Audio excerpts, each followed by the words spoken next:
Welcome to another edition of the Best Business Minds, where we interview business leaders and academics that write thought-provoking books. I'm Marc Kramer, a serial entrepreneur who consults with family businesses and entrepreneurs, and currently I'm teaching entrepreneurship, as people know, for the last 2 years at Vinh University in Hanoi, Vietnam. Today's guest is Anastasia Karklina Gabriel, author of the book Cultural Intelligence for Marketers, Building an Inclusive Marketing Strategy. Anastasia, welcome. Thank you so much for having me, Mark. It's a pleasure to be here. Wow, it's a pleasure to have you, and I love your energy, and I thought the book was really interesting. So before we talk to you about your book, I want you to tell us about how you arrived at what you're at now, especially about your professional background. Absolutely.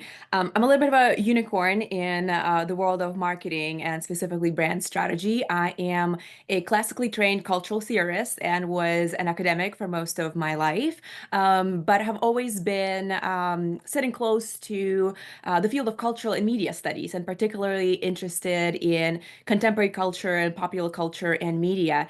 And in the last 5 or 6 years or so, I have been pivoting from, or have pivoted rather, from academia and have been sitting in the field of cultural strategy and research, working with global brands on trends research, cultural intelligence, consumers insights, and so on. And until a few months ago, I was a senior lead of global insights at Reddit, where I led some of the insights work for our clients in retail, in pharma, in beauty, travel, finance, etc. And so now I'm back to being independent, and kind of all of my work is really anchored on understanding the role of brands and culture, and how can brands leverage cultural trends to stay ahead of the curve to positively shape both business and society. Yeah, what made you go into this particular field? Well, to my point earlier, I classically trained as a cultural theorist and never ever in a million years thought I would be speaking to you today or have anything to do with the world of business or the world of brands. However, as I mentioned, I was very much passionate about contemporary culture. And when you're an academic, you are encouraged to study the canon, which is, of course, important. You're encouraged to look back at history and study culture and society from that point of view. I always had a passion for understanding current affairs, what's happening right now. And I suppose that's a little bit of my activist background. So at the end of my doctoral training, I started thinking, well, is this all there is to my career? Just become an academic, get a professorship and teach. Still love teaching, but felt like there might be something more for me out there. And so I simply started talking to a lot of people who were graduates of my university and exploring what was out there. And then one thing led to another, and I pretty much just randomly landed in the field of cultural insights. And that was kind of the moment for me when I realized, wow, this training that I have undergone, I actually can use it to very practically help organizations and brand-driven businesses engage in culture, understand what's happening within consumer cultural landscape, and help organizations serve their customers better and grow their business. So it was a major unlock for me, and an exciting time, exciting pivot, because as I mentioned, never thought I'd be doing something that I do now. What's a cultural theorist? I've never, and as you know, I'm working in academia and I've been teaching for 24 years, and I've never met a cultural theorist. So Uh-huh. what is that? Well, I'm really flattered to be your first. Cultural theorist essentially means I trained in cultural and media studies, and that means being trained to think critically about cultural formations, basically how culture emerges, what drives culture forward. That might look like analyzing works of literature or works of art or works of contemporary media, whether that's film, whether that's internet trends, and so on. And so that was my focus for many, many years. How do we really deconstruct what's happening around us? What are the forces driving cultural change. And specifically, I was passionate about focusing on identity. So as I was studying culture, I was also trained to theorize how identity is formed. So that means thinking about race, gender, sexuality, class, how these socially constructed phenomena affect our lived experiences, affect how we do things in our lives and in society, and ways in which these norms and constructs shape our values, how we see things as a society. And essentially, being a cultural theorist, in a nutshell, is understanding the way of things, how we live life, and why things are structured the way that they are. Why did you write this book? Well, to my earlier point, I realized as I transitioned out of academia while still finishing my dissertation in 2019, the uprisings in the United States of 2020 happened, and that was a pivotal point, as many know, when brands started asking questions, not only about inclusivity and representation in advertising media, but also about the role of brands in culture. There have been so many debates around purpose, brand activism, all of the things that I'm sure we'll get into. But in that moment, as I was reckoning with my own career, I realized, oh, I have something to offer to this industry. And so as I transitioned and I started working with advertising and research agencies and working with clients, I wanted to give a handbook of sorts to colleagues that I was working with, because what I realized is that I encountered a lot of colleagues who were really passionate about culture, about growing their brands in a way that was representative and relevant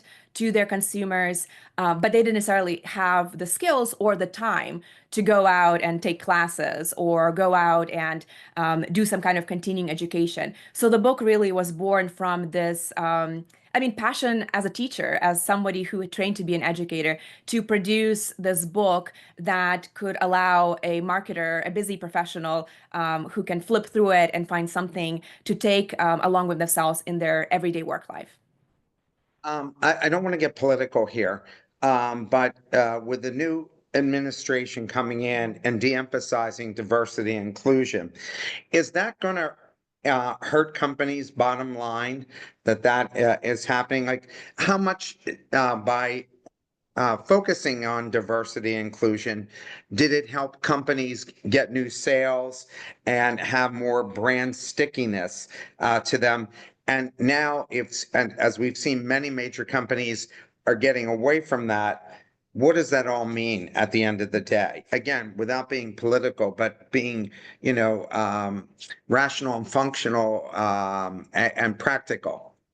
No, Mark, I'm really glad you asked that question, because that's our reality, right? And as Yeah. marketers and brand leaders are making those decisions every day, and I'm really passionate about talking about the cultural reality within which we live. This has been very top of mind for me. Obviously, we have seen such a stark shift.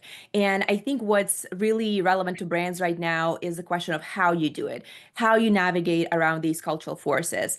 We've seen brands pull back, but then we've also seen the backlash towards some brands that, did that in a way that was not perhaps as sensitive or too rushed.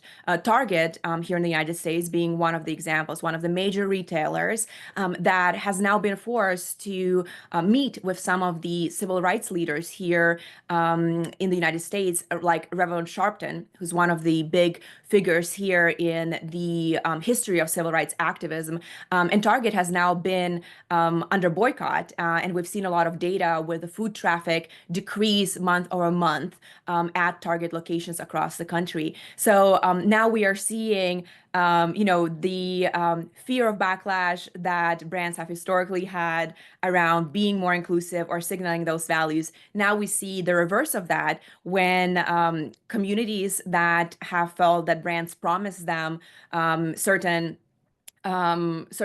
values, right, are now actually turning around. And we've seen the boycott of Target for the last 40 days that has significantly affected them. So from where I stand, I'm really passionate about helping brands and brand leaders understand how to navigate the cultural landscape more intelligently, where perhaps some of strategies have to be adjusted to fit the current social political landscape. But the question for me is, how how do brands do it in a way that is smart, in a way that is strategic, and in a way that not just pull the plug and essentially cause this reverse reaction where now we're seeing brands being boycotted by their own customers.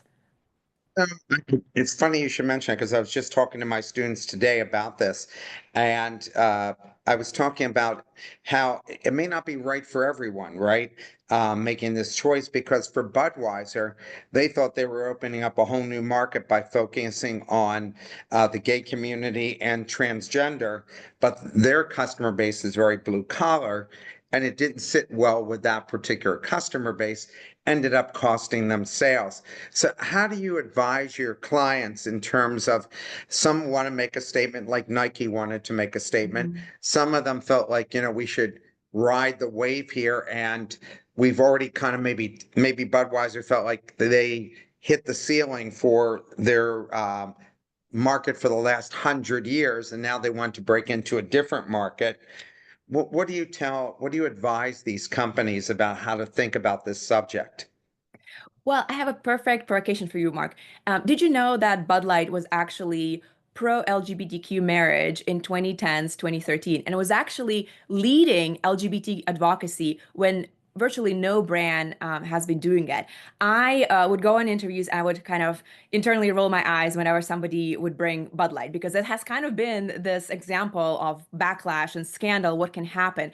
Until I learned from my mentor, Dr. Marcus Collins, who actually was the one to write the foreword to my book, that he worked with Bud Light in the early 2010s when they were openly pro gay marriage, pro LGBTQ, etc. And so I'm still trying to write a piece about that because I think that's so fascinating from a cultural point of view, right? The way that we have taken up this example of Bud Light scandal has been through this lens of thinking that they have gone after this audience and there was backlash because they did not do it thoughtfully, they did not do it strategically, and some might say they did it in a performative way by casting a trans influencer. But then if you go back and actually look at some of their campaigns, they were absolutely pro LGBTQ, now 15 years ago. So for me, that's a very interesting tension, which kind of actually leads to the question you asked. And the best recommendation is to really, for brand leaders, take time to understand their role in culture and understand what is happening in culture and what are some of the decisions and risks they are willing or not willing to take.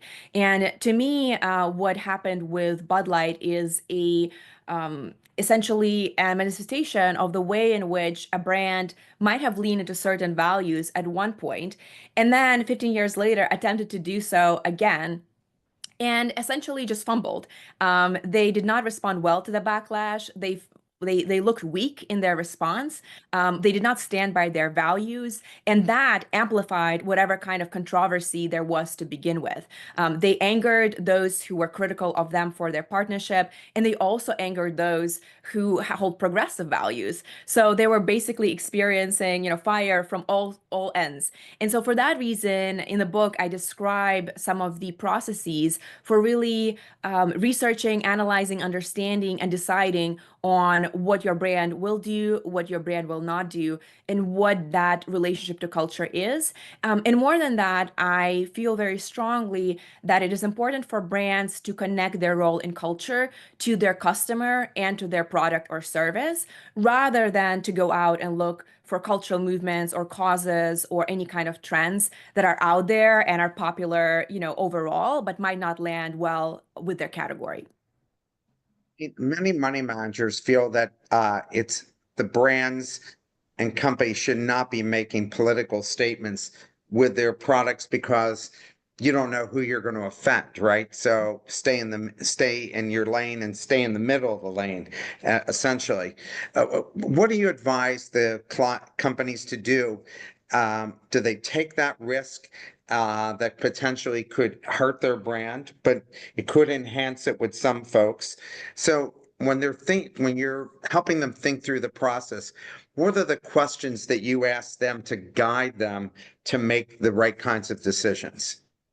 I would recommend that we rethink how we think about, so to say, brand activism or social responsibility. So much we are focused on, as you said, Mark, political statements, social causes. And that begs the question, is that actually what's going to drive most impact for the business? As again, you said, there might be a risk involved there, but is that actually meaningful for society, for customers? Or is that kind of a way to virtue signal one's values? And I say that as somebody who's been activist my entire life, and I feel very passionate about brands being able to make a difference. And for that reason, I work with clients to really focus more on what I would call cultural innovation, really understanding what brand stands for, what it is that the customers want, rather than all the, social issues or cultural topics that are floating all around us. And, at this point, if you're like me, you feel bombarded by all different topics, issues, debates, etc.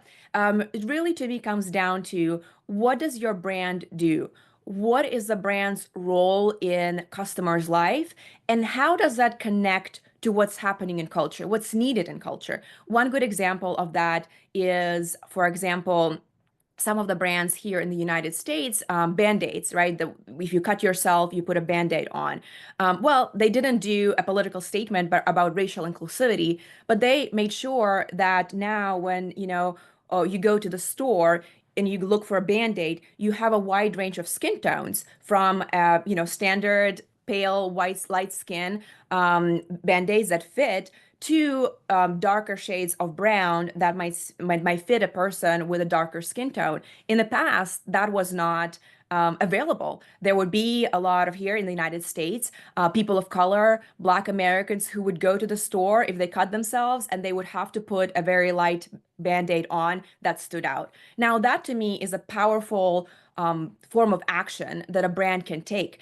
You're not just putting out a statement that you are for racial inclusivity, you're actually asking the question, who did I forget among my customers? Who has been overlooked? How can I become, as a brand, as a business, more inclusive, more representative, and more meaningful for all wide range of my customers? And that's where cultural theory actually comes in. As I mentioned before, thinking about how race, gender, function in society, right? It's asking, how can we innovate? How can we make our product better in a way that also carries social good for our customers?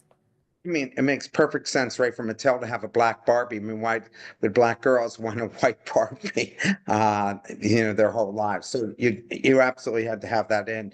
A question from the audience. Brands aim for global reach, but risk cultural missteps. How do marketers balance authenticity with adoption? Yeah, I am a proponent of local expertise. That feels very important. And when I work with clients globally, it's always about finding local experts who can translate cultural knowledge. I think one of the mistakes that we have made in marketing more broadly, it's kind of depend on these personas that we think are our customers, right? You'll have the psychographics of somebody who's a certain age, believes in certain things, values certain things, right? However, as we know, values shift and transform across cultural contexts. So when a global brand really wants to adopt, I write in the book about the importance of finding those local guides, local experts, local voices to be able to translate your marketing strategy into the cultural context. And that, I think, is also something that local brands or national brands can take into consideration as well. Here in the United States, which is really my specialty, we've seen a lot of brands face backlash when they try to speak to cultural context of communities that were not represented on that marketing team, for example. And we've seen that backlash and that scandals. And those things, in terms of adaptation, can be avoided if we balance speed and efficiency with some of what I feel passionate about, which is cultural knowledge. Let's enter into your book here. The CIS model outlines the importance of culture, strategy, innovation with ethical considerations as pressing forces. Can you elaborate on how brands can effectively measure the impact component of ethical considerations, particularly in long term and across diverse cultural contexts?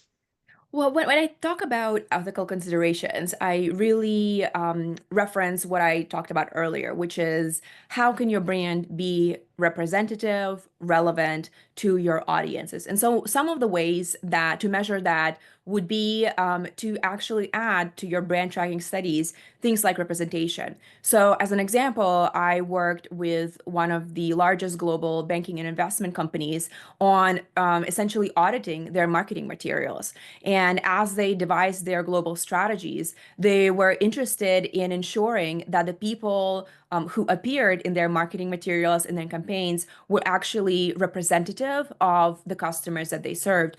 And obviously, that varies from cultural context to cultural context. I specifically worked on the North American market in that particular project. And so we actually utilized AI in addition with human analysis, an analyst on the team, to essentially create an audit of their marketing materials to ensure what kind of representation was being put out in the materials and the communications that they are sending into the market, what kind of messaging was being essentially disseminated, and then what customers thought about it and how they responded to. So we ran a couple of studies to test some of those communication materials and then get the feedback from the customers.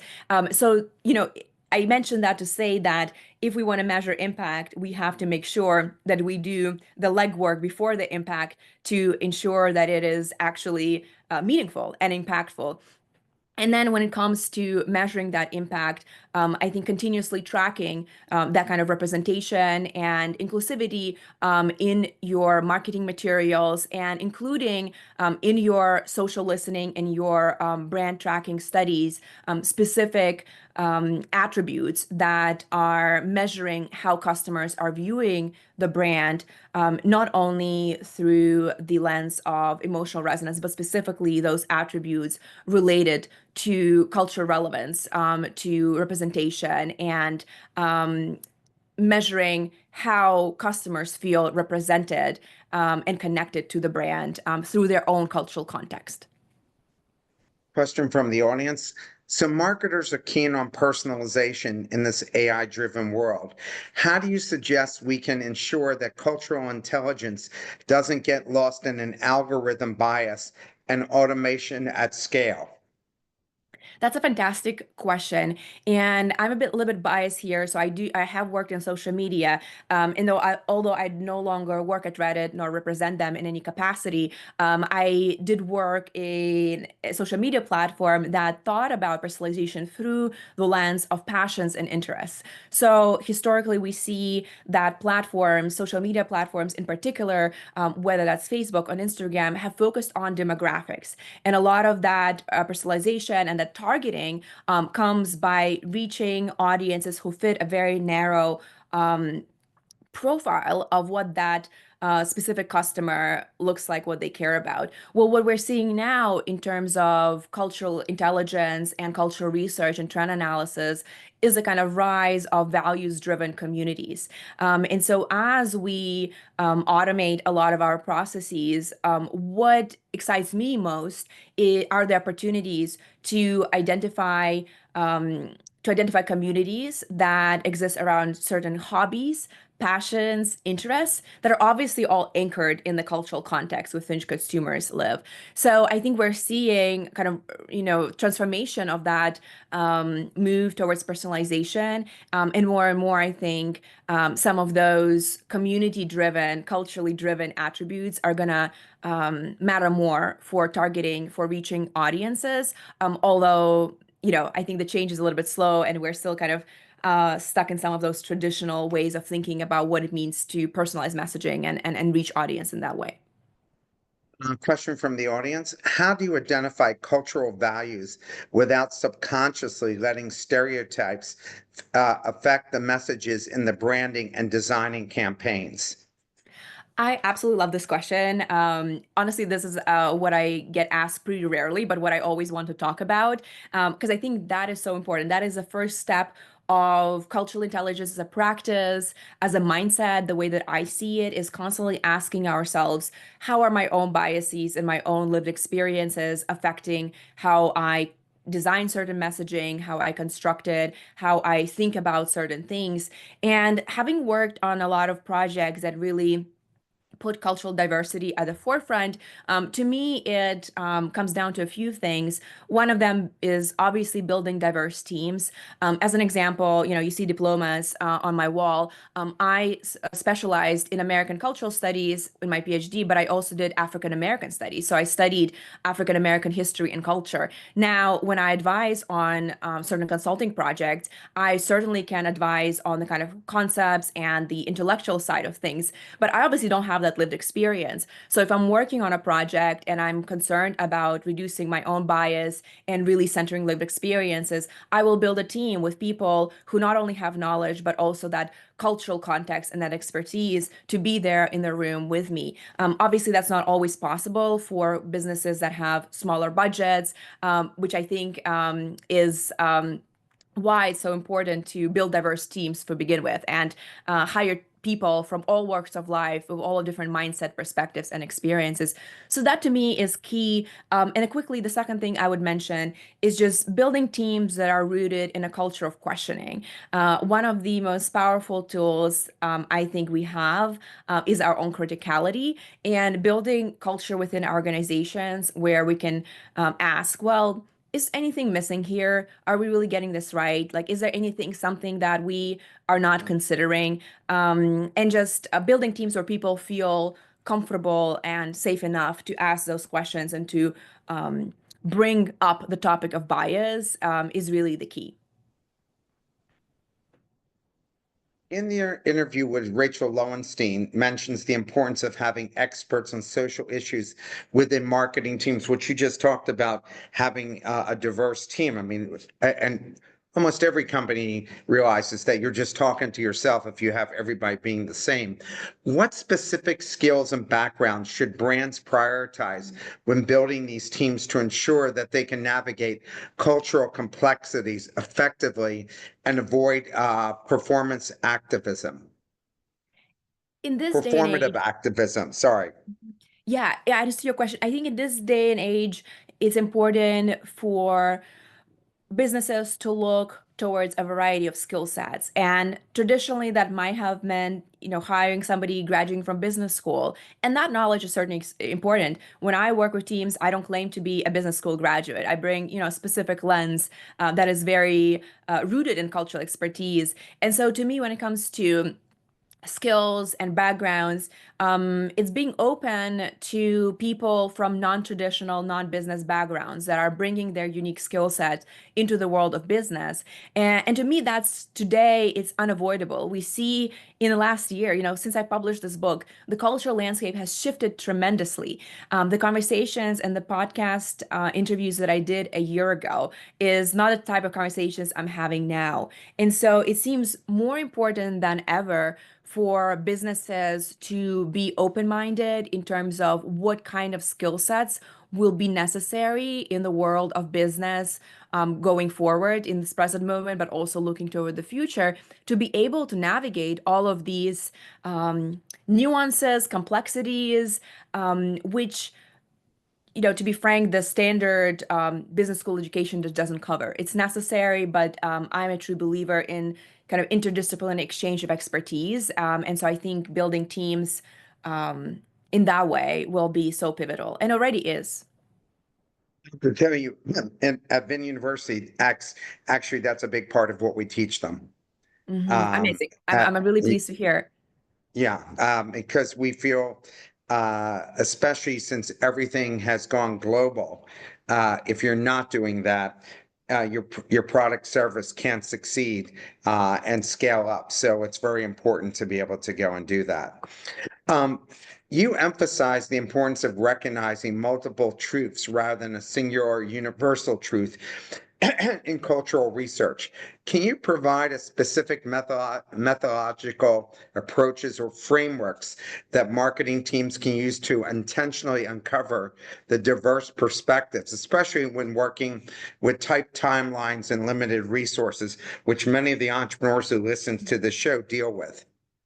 Yeah, I think, sometimes it's a little bit more simple than having these fancy frameworks, right? Or bringing consultants. I'm really passionate about the role of organizational culture. And so when we talk about building strategies that are rooted in culturally incisive truths, to me, it's just about asking questions, making sure that your work processes and your team protocols are really rooted in questioning.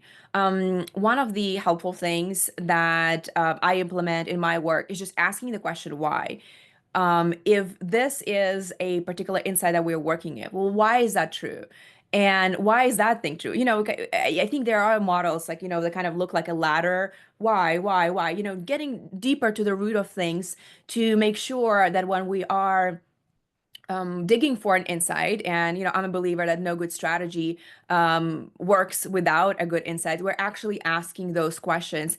But then another question I like to ask is really what's missing, because I think that's where really the bias comes in when we think that a observation or insight or a learning that we've had about a customer or a cultural landscape or category relevant to the business is the truth. Well, what's actually missing here? What other kind of questions can we ask? What might we have not considered here? And it kind of seems simple, but I think we don't do that enough with intention. And that's why you have, say, product like a Band-Aid that fits only light-skinned customers, because nobody in the room asked, well, what else is missing? Who else are we not considering? Will this product fit all of our customers? So to me, that is the core, the art of questioning and really integrating that into how we work with intention and diligence wherever we are in the process. Concept of critical consciousness is presented as a key pillar with three components: critical reflection, political efficacy, and critical action. How can marketing teams measure or evaluate their progress in developing critical consciousness?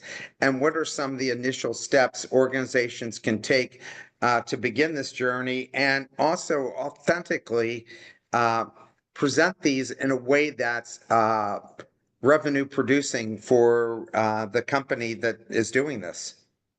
I'm a little bit torn on this question because on one hand, I guess the academic in me wants to say, well, can we really measure critical consciousness, right? That's, or kind of the criticality that I'm talking about, what we embed in teams. So part of me is a little bit attached to this idea of it being more kind of organic practice. But when it comes to really thinking about, okay, what that means for the brain and business, I think social listening can be a very powerful tool as the brand is working to become more representative, less performative, more authentic in the values, and putting out communications and campaigns that are rooted in their identity.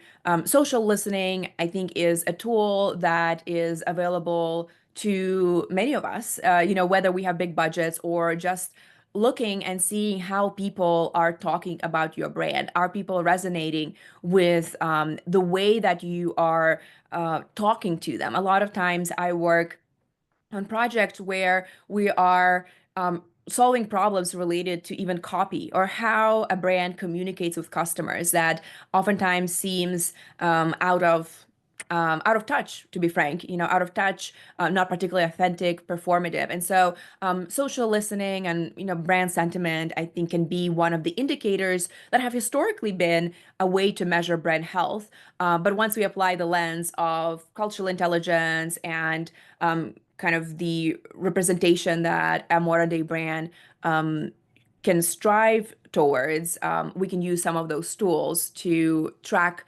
those things through that lens.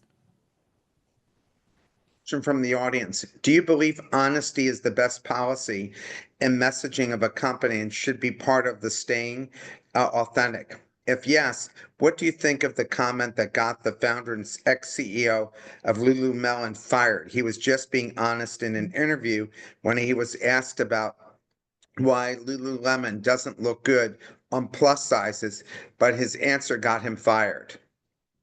Wow, I love that question. On one hand, immediately I wanted to say yes. I do think brands should be honest. And before I finish listening to the question, my first thought was, what we see in research that essentially customers are so skeptical of brand-driven businesses, and I think with the advent of social media and so many debates around the role of corporations happening online, people are more than ever skeptical. They know brands always say the right thing, and kind of put on a front. And so I think showing some kind of vulnerability it can be helpful and even strategic. Now, I think that's a very fascinating example because at the end of the day, I do think as marketers, our responsibility is to ensure that customers feel connected to the brand.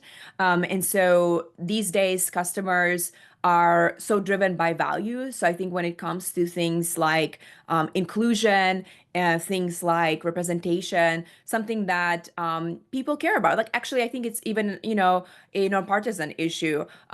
People, there are plus size people on all sides of political spectrum who want to feel included. So in that sense, I think a brand can be honest, but it's important about how you frame things. And there is a way to say something like that without being offensive or without making people who are plus size feel bad about themselves. So to me, that's kind of a question for comms strategy. How are we expressing those values and those honest opinions? And is there a way for us to say things authentically, but still be empathetic? Because at the end of the day, it's just about being empathetic towards a customer. As a regular, ordinary person who might hear that and not feel good about themselves or something they know. I'm a pretty thin person, but I probably wouldn't shop at Lululemon after that because I have plus size friends and, I wouldn't want to support a business. But I do believe there's a way to frame these things in a way that's a little bit more sensitive. And I'm not sure, I can't remember the exact words that came out of the CEO's mouth, but from what I remember from reading the news story, I don't think it was particularly empathetic. From the audience. How do you get cultural intelligence as a core value in the brand without alienating key target customers that have important and strong voices, which I think is what happened to Budweiser? Yeah, so that's why I focus on this kind of triple formula. It's the company, the customer, well, maybe four actually. Company, customer, category, and culture. What happens, I think, and where brands make the mistake is that they go and support a cause that is kind of out of left field, not really relevant to their product. And sure, I guess there are brands who have done that successfully and they have shown that Ben and Jerry's, for example, they have stood up for their values. Patagonia, like all of these big names that we know. However, like their whole identity is rooted in that. So to me, if you're a brand-driven business, you can go do that, but you're gonna probably alienate some segment of maybe your customers or the society more broadly. And if you do so, you really should decide that that's what you're doing and stand on business and stand on that, and not kind of crawl back or apologize like Bud Light did, which really weakened their position. But then again, to my earlier point, there are so many other ways for brands to be engaged in culture and drive innovation of their category that is actually connected to cultural issues. So one example for you, a startup in 2018 called Billy that began as a direct-to-consumer razor brand. They're just selling razors. Did they go and start writing manifestos about women's rights? No, they didn't. What they realized is that there was a gap in their category as it relates to cultural representation. There were no ads 10 years ago, where as a woman shopping for a razor, you could see yourself on the screen, like actually shaving your legs or your armpits and see hair. So if you might remember, there were all these ads where women were shaving already shaven legs. Like it was, and then you would have the what you call the little, not a napkin, but like I guess soft piece of fabric falling down her legs and sliding down. We didn't feel represented. It wasn't realistic. So what did Billy do? They were a startup founded by two women, I believe, and they identified that gap. And so they started selling razors, but putting out ads and campaigns that actually showed women shaving shaved legs. And that came at a precise time when the body positivity movement what was taking on culturally. So surely they did face some backlash and they did make headlines because everyone was not everyone, I should say, some segments of society were outraged that we dare to show women's hairy legs on screen. Well, now fast forward, what it has been now 8 years.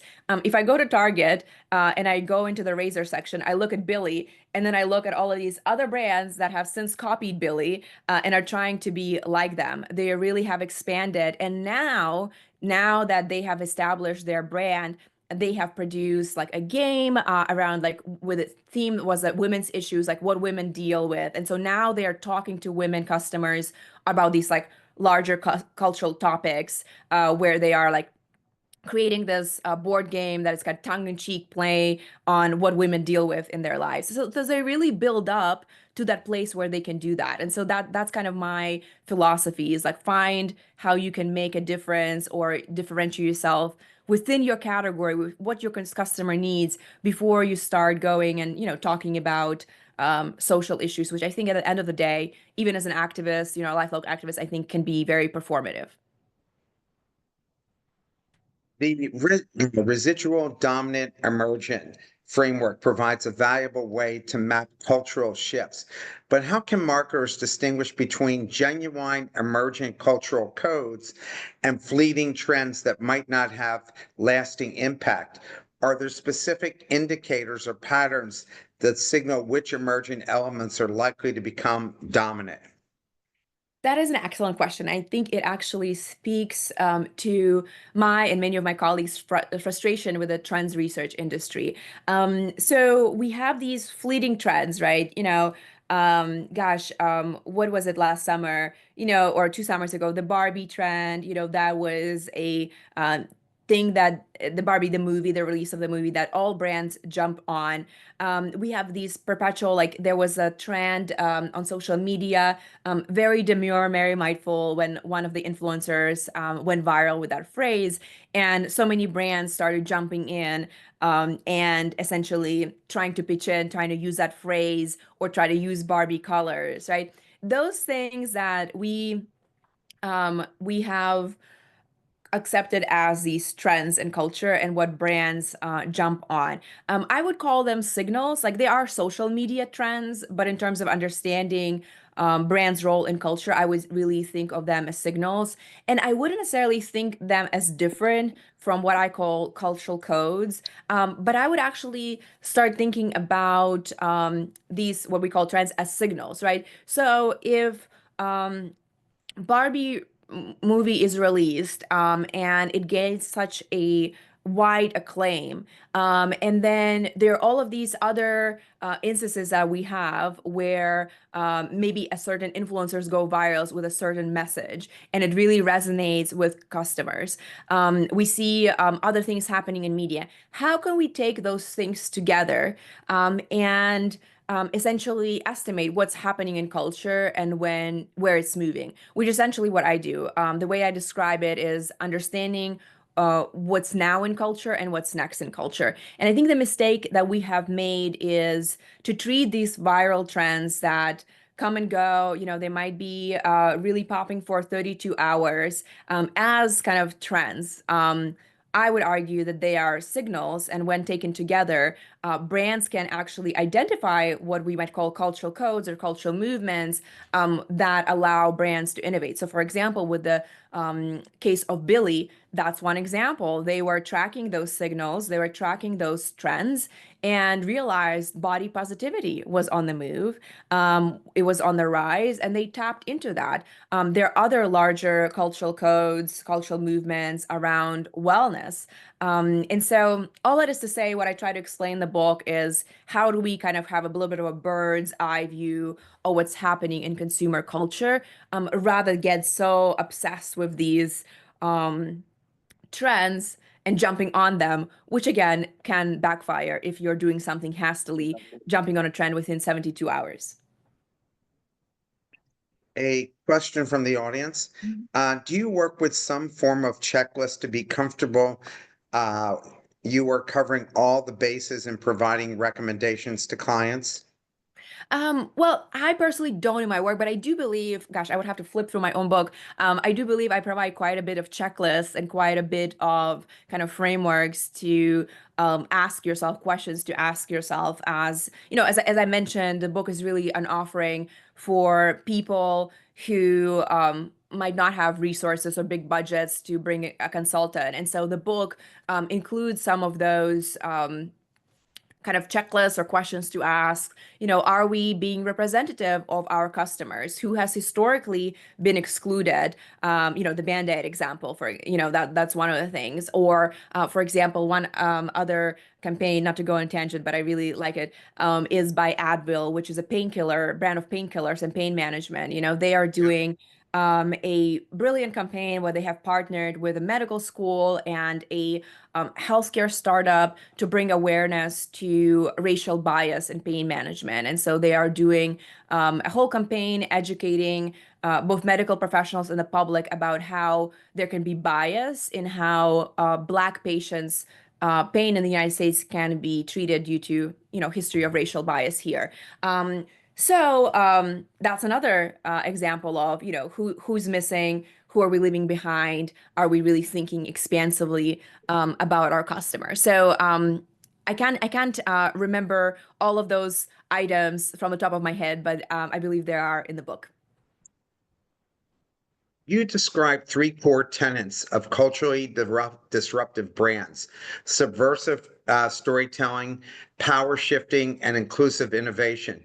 Could you elaborate on how brands can balance these principles across different phases of marketing process, from research to strategy development to creative execution? Are there specific elements that should be prioritized at each stage? I love, love, love that question because part of the gospel I preach is to start the process early in the research stages, right, and carry it through creative. A lot of times, I think brands have historically made the mistake of just putting out a creative campaign without doing that research. And so, my recommendation is really to start thinking through the lens of the customer category and culture together from the beginning of the research process. Sure, as marketers, we are trained to identify customer pain points, needs, like that's part of what we do every day when it comes to doing consumer research or market research. And I advise for brand-driven businesses who want to make a splash in culture. And again, that's not going to be an option for everybody or even a good choice for all the brands. But the brands that do want to do something different and differentiate themselves culturally, that to me is the formula. So how can we connect consumer pain points and needs to the broader conversations that are happening in public, in society, in culture, where culture is headed? Advil is leading conversation on pain management, which is a real cultural and social issue, but also is very much related to their brand and their category and to the everyday needs of their customers. Did that with the shaving category. There are a bunch of other examples like REI, which in the United States is an outdoor clothing company that is really doing all sorts of innovations around their pricing, around the gendered, how would I explain this? Basically, whether certain outdoor equipment needs to even be gendered, does it need to be for men and women, and kind of looking at the bias that is great in product design. So embed, in short, the customer category culture trio from your research process as how you understand your customers' needs to ultimately become a brand that can be resonant in terms of their messaging with customers, but also relevant to the cultural landscape. In chapter 5, you emphasize that intersectionality is not merely about recognizing multiple identities, but about understanding overlapping systems of oppression. How can marketing teams develop this deeper understanding without falling into the trap of merely checking boxes for representation? What specific education or experience is needed to move from superficial to substantive application? I love the last question, and the first thing that comes to mind is empathy. It's a pretty simple thing, and I guess all of us want to build empathetic teams that work together. But what does it really mean for us to empathize with the customer and with the customer's lived experience? Again, to the point of, the role of cultural theory or social studies, their lived experience in the grand scheme of things. And I don't know if the concept of intersectionality is as popular globally, but it has been here in the United States. And for your listeners, to explain very briefly, it is the idea that our identities overlap and essentially our experiences as customers, as people, are formed by these identities that we hold. As a woman, there was a time I did not see myself represented in advertising media that is related to my gender. My husband, who is Black, went to the store and couldn't find a Band-Aid, to fit his skin tone, right? So essentially, I think about it as the difference between, being performative, checking boxes, to really understanding the customer's needs through the lens of their social and cultural identity. And one of the examples is I worked several years ago for one of the largest, if not the largest, beauty retailer here in the United States, Ulta Beauty. And they really took the time to do ethnographic field work where we would go and interview more mature women, 50 plus, young girls who were girls of color or Black girls, about their definitions of beauty and what they felt was lacking in their experiences with beauty brands. And we really, we did ethnographies where we stood them and I interviewed this girl as she was doing her hair, and she was telling me her frustrations and um her anxieties about as a young person who hasn't felt herself represented. Now, not everybody has the budget to, orchestrate entire field work going into people's home. But I think even using social listening to really listen to those strands of comments where people are commenting out of the experience of feeling unrepresented or not finding a product that works for them, and really tuning into that whenever you're doing your consumer research. So I would say just empathize with your customer and try to put yourself in their shoes rather than focusing on how the brand looks like, whether the brand looks good on paper. That to me is a distinction, which is, it only takes a passionate marketer who is passionate about what they do every day. In chapter 6, you make a compelling case against the fear of cancel culture, noting that few brands have actually been canceled to the point of business failure. However, marketing teams often face intense internal pressure to avoid any controversy. What practical strategies can marketers use to help leadership distinguish between legitimate accountability concerns and unfounded fears when advocating for more authentic community engagement? Well, it is my hope that some of what I am talking about might actually resonate with that question and might actually provide some of the ways that we could talk to our teams, to leadership, and make decisions. The fear of cancel culture is really rooted, in my view, in these examples of brands that jumped on a cause or a topic that had little to do with their customer, with their product, with the services, with their category. Like they were not really innovating and essentially doing something that was advancing the business per se, or deepening their relationship with the customer, or really rooted in understanding the customer's experience.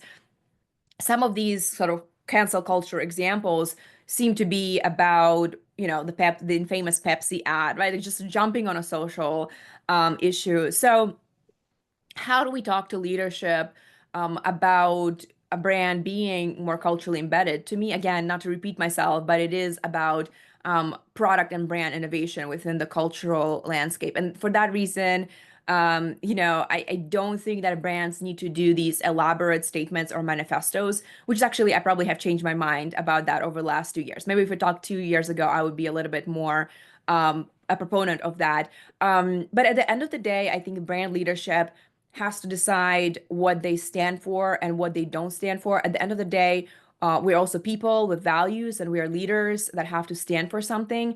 And so if somebody finds having a diversity of different band-aids and different skin colors offensive, then so be it. Because at the end of the day, I do believe that businesses are here to make profit, but businesses are also social entities that have to have some kind of social obligations. And so it is my hope that even as there is fear of cancel culture, a brand might go and put out an inclusive product simply because that is the right thing to do for their customers, but also for their business in bringing more consumers, and then not swayed by the pressures of those, which is actually just a minority of people. Research shows, at least here in the United States, about 11 or 13% of American customers today, consumers, excuse me, actually oppose brands being engaged in cultural issues and matters of inclusion. I think at some points brand leaders have to stand on business when it comes to these values, human values of access and inclusion, and making sure your product and your service accommodates all of your customers and not only some. Chapter 7, you emphasize the importance of conducting a thorough historical brand audit before developing cultural intelligence capabilities. For legacy brands with complex or problematic histories, how do you recommend prioritizing which historical issues to address first when resources are limited? What criteria should guide this prioritization process? And probably Aunt Jemima syrup, right, kind of fell under this. Yes.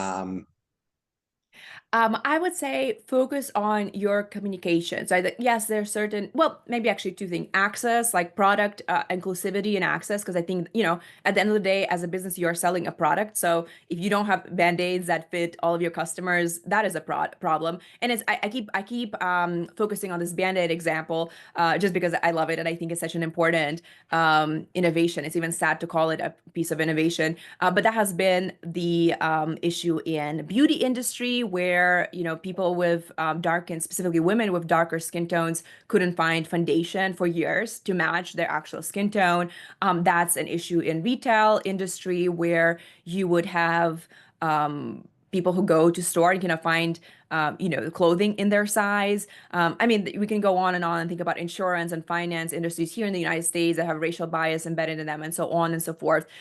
So I would say, focus on ensuring your product is inclusive and your services are accommodating the wide range of your customers. And then communication. So, to me, what is so powerful about brand-driven businesses is a brand as a public-facing entity that is communicating certain messages. So perhaps, product innovation takes a long time and many resources, but it's pretty easy to review your business's copy, from the year past, your how you're communicating with customers, what it is, what kind of messaging you're putting out, what kind of language you're using. Is it resonating? Is it keeping up with culture? So that's something that is pretty easy. How has historically your brand send out messaging or communicated with the customer? Is it time to perhaps adapt some of those communications to fit the modern day expectations of a consumer? Last question. We got about a little more than a minute left. Okay. A question from the audience. Do you think that the definition of culture in the world of marketing and a marketer should be different to how normally culture is defined? Ooh, I wish we had more than 1 minute for that. That is like I just was at the conference in New York called Culture and Brands, and I posted about that on LinkedIn. No, I actually, well, gosh, I wish I had a little bit of time to think about it. But I think I would say no. I think if anything, culture has been reduced in business to like trends or brand activism or purpose and jumping on social causes, and that is literally the purpose of my book is to expand our understanding of what culture is. Culture is a way of life, is the order of things, is how people experience themselves represented in media, it's how we experience products through the lens of our identity. So I am all for actually expanding the definition of culture to be a little bit less focused on what culture means for the business and what culture means for consumer. And culture is the way of life. Culture is how people live. And I'm a proponent of leaning into that kind of definition and adapting marketing to people's realities rather than adapting people's realities to marketing. Nastasia, clearly you hit a very important topic with this book, as we got a lot of questions from the audience. Thank And you. so I greatly appreciate your time in talking about this very important subject, especially as right now we're going through these tariff wars and marketing is going to be much more difficult. So finding the right markets for your product and sending the right messaging is going to be more critical now than ever. So I thank you for writing this book and for taking the time to speak with us. Thank you. Time flies by when you're having a good time. It was joy and pleasure. I had a fun time being here. And so thank you so much for your thoughtful questions, your time. I had a blast. Thank you.